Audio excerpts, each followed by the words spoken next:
This is these are the various topics we are going to discuss in upcoming classes. So this is very much important topic is introduction.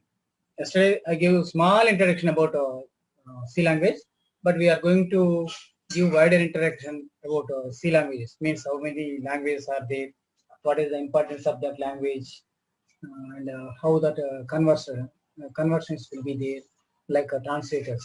I told you about yesterday regarding compiler. So such type of things will be discussed. And later, history of C language. Is it directly C language is developed, or it is originated from some other ancestor languages? So that type of history we will discuss about it. Later, to learn any language, like English language, if you want to learn, we need to go for small alphabet and capital alphabets. Alphabets is required for to learn English language. As usual, here also to learn C language, we need to have some idea about character set. What are the various character set will be used in this? That will be there. And one more thing is keyboard. Keywords will be there. But once you learn all the alphabets, we will compose some words in English to prepare some sentences, right? In the same way, here also we will compose some characters, a set of characters put together and give some definition for that. How in English, how we are giving a meaning. A set of characters, you are putting a set of characters like TAL, means it will have some meaning. If you write TAKL means there is no meaning for that. In the same way, in languages also, they set up compose some set of characters put together as a word. The type of word, meaningful word, is called as keywords. How the keywords will be there, what are the importance of that, and also we will see that. Later I shown that structure of the program. Before writing any program, if you want to write any program in this language, it will have a particular structure. Now, based on the structure of the programming language, you can understand, you can write the programs how it is. And some basic IO statements will also be there. What do you mean by basic IO? Means some basic functionality will be there. One function which allows to take input into the computer, and another functions it will allow us to send some data, process the data to outside the computer, like in the form of output devices. So those things. After knowing that functionality of input and output devices, we need to know some variables. Why we need to use variables means why we are writing the program? To give a solution to a particular problem. In that problem, we are supposed to take some input, process within it, and send output. So while taking data into the computer, there must be some memory locations, identified memory locations is required to store the data into that. Without knowing any variable name and memory, you cannot store the data. Before processing, you should place at some place. We should store some place. This is called input data. So for that, we need to go for variables. After processing the data also, we need to place somewhere before sending it to standard output devices. So such type of operations, we require some named memory locations. These named memory locations, we can call it as variables. So next, constants. What is constant? Nothing but the variables which cannot change at all. Suppose we are taking 3. Wherever you see that 3 will be 3 only. It will not change its value. So such type of variables, such type of entities, we can call it as something like constants. It remains same. Constant means it remains same. Whereas variables are, it can change its value. How the value of the variable will be changed, we will see that. With the help of operators, we can see that. Now, once you know variable and constant, and in between, we will know what is identifier. That is the most important thing, identifier. After that, we can go for data types. We are creating a variable, but which type of data variable we are creating, that decides by data types. What are the various data types are there? When we should use such type of data type. When we create the variable of that particular data type, that will be decided. Because in the programming, we will use many variables. Which type of variables? Which type of data we are processing in the program? So that will, that based on the situations, we need to create such type of variables to store that particular data variable. That is the one thing. One more thing is something like operators. If you want to perform any type of operation, what means with operations? It may be a arithmetic operations, it may be logical operations, it may be relation operators. There are so many different types of operations are there. Those operations can be done with the help of operators only. That's the one thing. One more thing is control statements. What do you mean by control statements? If you put some set of statements in a program, in a block, once you start the execution, simultaneously, automatically, one by one statement by statement, it will keep on executing till it reaches the end of the block. Suppose we are giving some 5-6 statements within the block of main program. Within the block of main program. Okay. Just rejoin. There is a network problem, right? Okay, rejoin. Yes. So here, simultaneously, every statement which we define in the block will be executed one by one. One statement by statement will be executed. But I want to skip some statements. If we want to skip some statement, we need to go for control statement. When it is necessary to skip the statement, I'm giving a best example for this. Suppose I'm writing a program to read the age of a particular person and check, without checking, I'm printing a standard output, you are major, you are minor. But at a time, no person can be major and minor, right? So based upon the age you are entered into the program, entered into the input, based on that input, it has to display whether it is a major or minor. Got it? So at that moment, what we are doing, we are controlling the flow of execution. Whether this statement has to be executed, otherwise another statement has to be executed. That depends on the value of the age which we are giving it to. So that defines this one. Not only this, there are so many other control statements are there. We will go in depth. And typecasting. Typecasting in the sense, when we have a particular value, but it is not required to maintain that large value. I want to convert them into different things. For example, I'm giving 15.01, but 0.01 does not have that much value to store. But to store this value, we require 4 bytes memory. How many bytes memory? 4 bytes memory is required to store the floating value, even 0.01. But sometimes, to save the 2 bytes memory, what we do? We will convert this floating value into integer value, so that integer value can be stored within 2 bytes only. It will not waste 4 bytes. 0.01, to store the 0.01 in our program, we need to use 4 bytes memory, isn't it? So at that moment, we need to convert them into different data type, so that size will be reduced. Not only matter of size, there are so many other parameters are there to consider.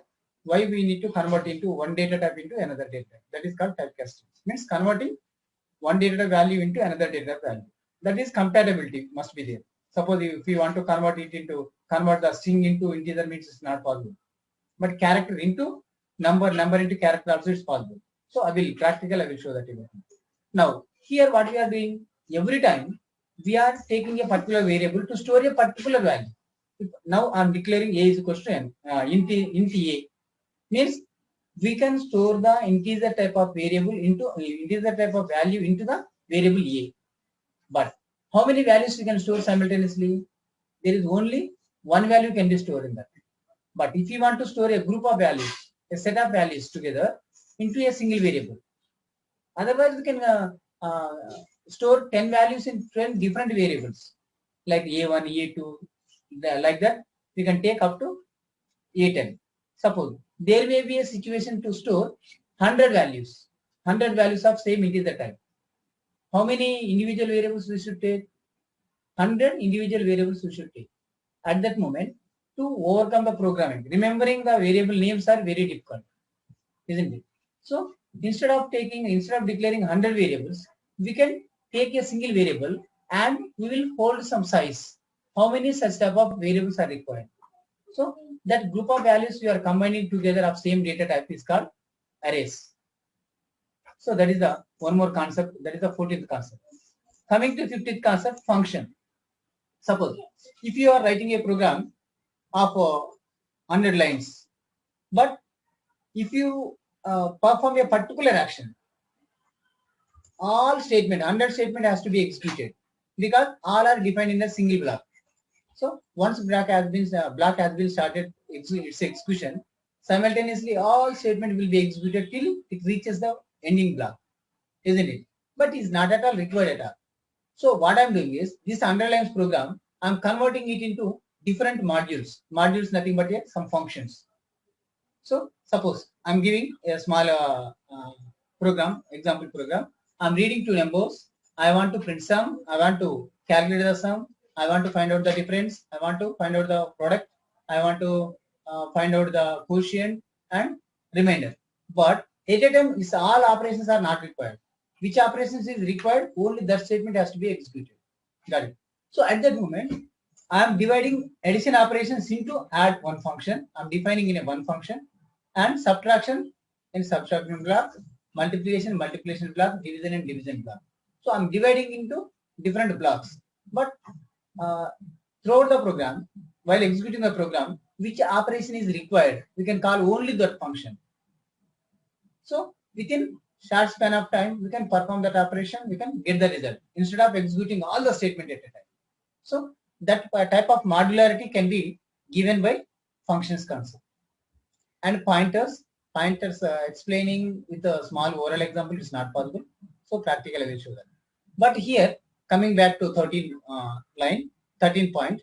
13th is arrays. What do you mean by arrays? It's a similar type of variables. A bunch of values of same data type you are storing with a single variable. How it will be stored in this. But here we are storing similar type of variables. Whereas structures, we are storing different data type variables. There is a difference. But structure and unions are entirely different. What is structure? Structure is a collection of variables of different data types.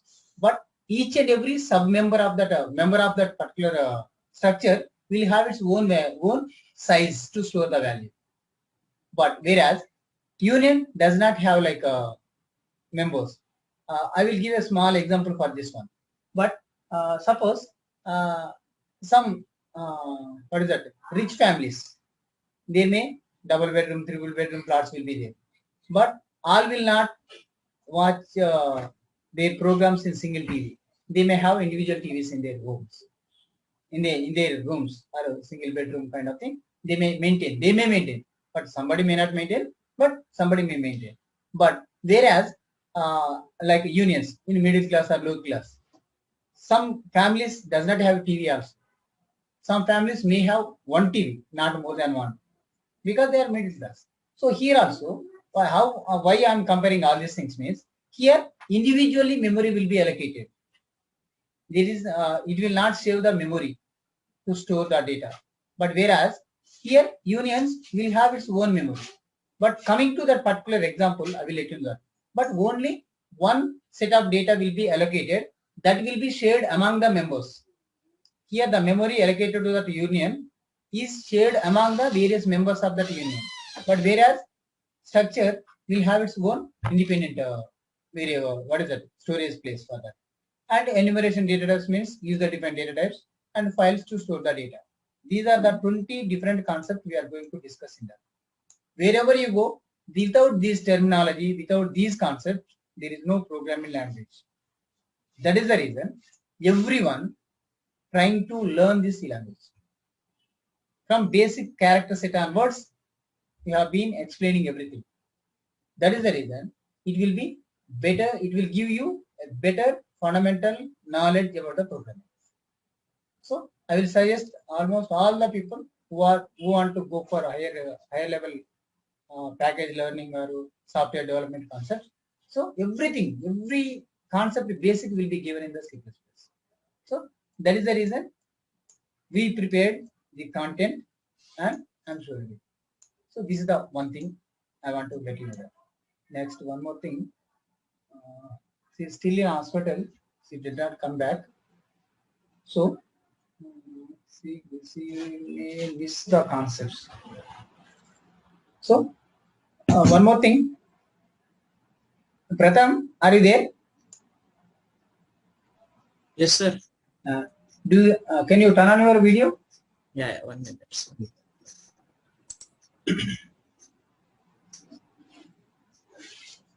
In the starting of the course itself, I shared this content and index to Shreya. Sweta also having her own idea about the concept. She is also writing this content. So do one thing before starting up any class. First of all, we should know what are the various concepts we are going to learn. That is the important thing. So just maintain a notebook. In the first page of the notebook, just write down all the points. What are the topics we are going to learn in this? I wrote, sir. Are you completed? Yeah, yes, sir. Good boy, good boy. You are very fast. No need to tell Thank anything. you, sir. Okay, good. So here, after this, I'm going to give an introduction for this. Introduction in the sense, what is language first of all? I will give you one thing. Introduction, language. Suppose in which language we are interacting together? I need some interaction from you only. English, sir. English language.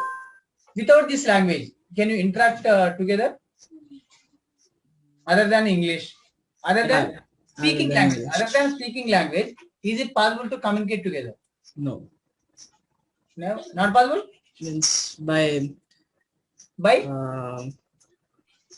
actions. yes, actions also one type of language, isn't it? Yes. So actions also, but before inventing these languages like English and communication languages, people used to interact with the signs kind of thing. Deaf and dumb language is there, right? So with the help of these languages, people try to communicate with them, each other, and they used to understand one other's feelings. That is one thing. Means what we are doing. This is language. Means that is in Telugu we can say it as bhasha, isn't it? So bhasha means భావాలను వ్యక్తీకరించడానికి ఉపయోగించేది అంటారు దాని తెలుగులో. నీకు అంత తెలుగు వచ్చో లేదో నాకు తెలియదు కానీ internal feelings, how we are expressing our internal feelings in front of others, that is called expression. Internal feeling expression is called language, isn't it?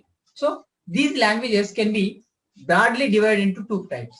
One is human communication languages, another one is computer programming languages.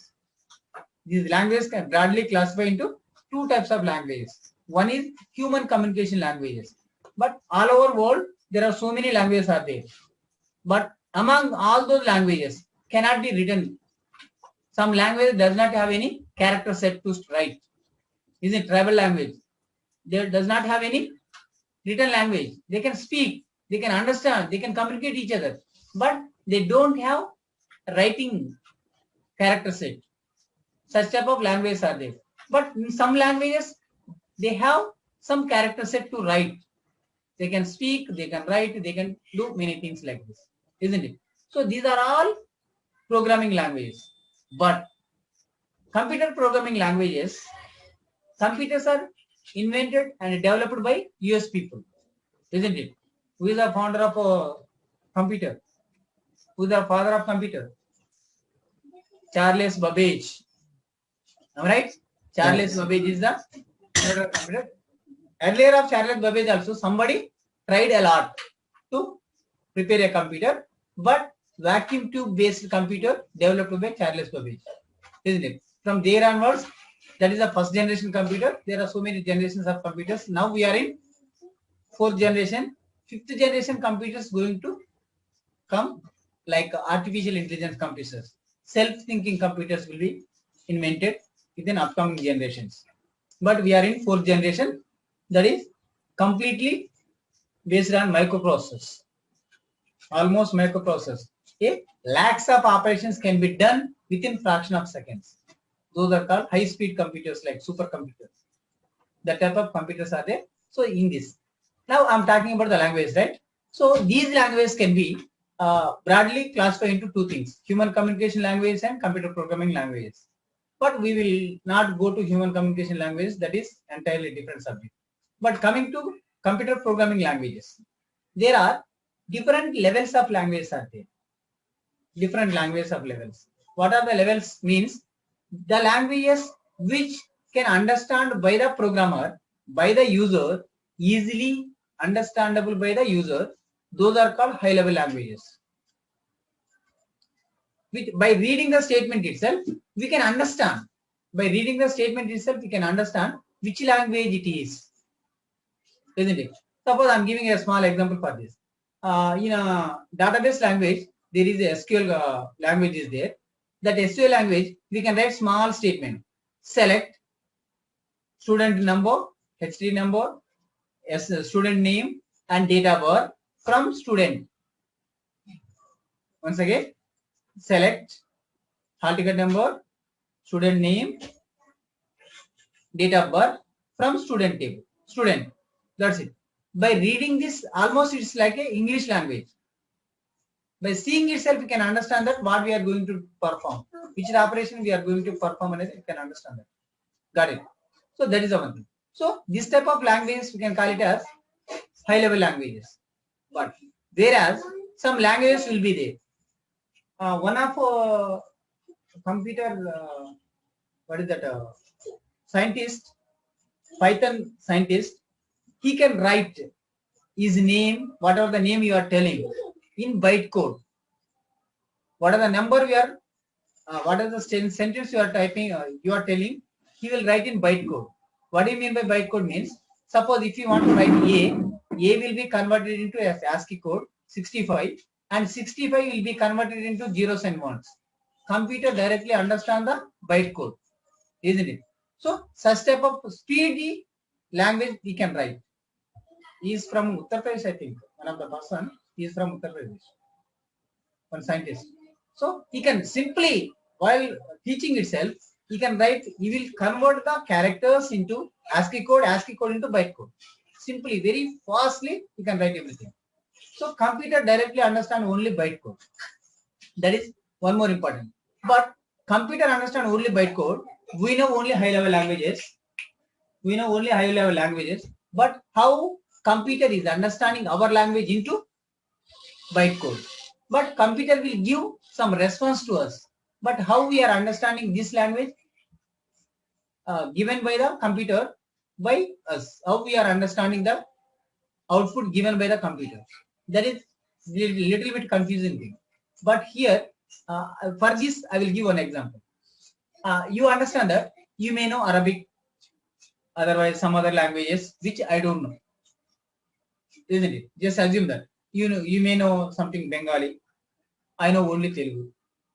We don't have any common language between us, but it is mandatory to communicate each other. How it's possible? Pratham, you only. By You know actions. Bengali. You know Bengali. I know Telugu. I don't know any other. Not using all actions cannot be performed with actions. All feelings cannot be shared with actions. But we should understand each other. But how can you do it? Do you have any idea? No idea, sir. No idea? You don't know Telugu. You cannot understand Telugu. But I can speak only in Telugu. You know Bengali. You can speak in Bengali, but you cannot understand other than this Bengali. Will you stop communicating each other? But it is mandatory to communicate. Definitely, we need to think about alternative. Yesterday, I told you that problem solving, we will use some middleware softwares are there. Middleware softwares will be there. Those middleware softwares are called as language translators. What do you call? Language translators. Language translators are a software program code which takes high-level programs code which we can understand easily, which we are giving to the computer, and convert it into machine understandable language like binary language. Then when translator has converted high-level language into binary language, this binary language can understand by the computer easily. Isn't it? Is it difficult to understand? No. In our situation also the same thing. I will take a person help who know Telugu and Bengali, so that when I am speaking in Telugu, this middle person, translator, will understand my Telugu language and convert himself into Bengali, and it will give to Bengali. It will give to you. Response must be in a Bengali itself, isn't it? So we need to take a help of third person, which can convert one level language program into another level language program. That is, in a computer programming language, we can call it as a translator. What do you say? Translator. Translator. What is translator now? Translator is a software program code. I repeat, translator is a software program code which converts one level language program code into another level language program code and vice versa. So in reverse also it has to do the same thing. So that is called translator. So these translators, according to the situation, according to the level of languages used, we can say that is first interpreter will be there. And one more type of translator is compiler. Third type of translator is called assembler. There are three different types of translators will be there. All are doing the same task, but way of translating is different from one another. Translators are of three types mainly. One is interpreter, second one is compiler, third one is assembler. So interpreter will be translate the one level language program into another level language program code line by line. Not all lines at a time. Line by line it will be interpreted. Line by line means if there are 10 lines program, 2 lines not having any errors, third line having an error. At that moment, the translation process will stop at third position, third line. It won't go to fourth line, even fourth line is correct.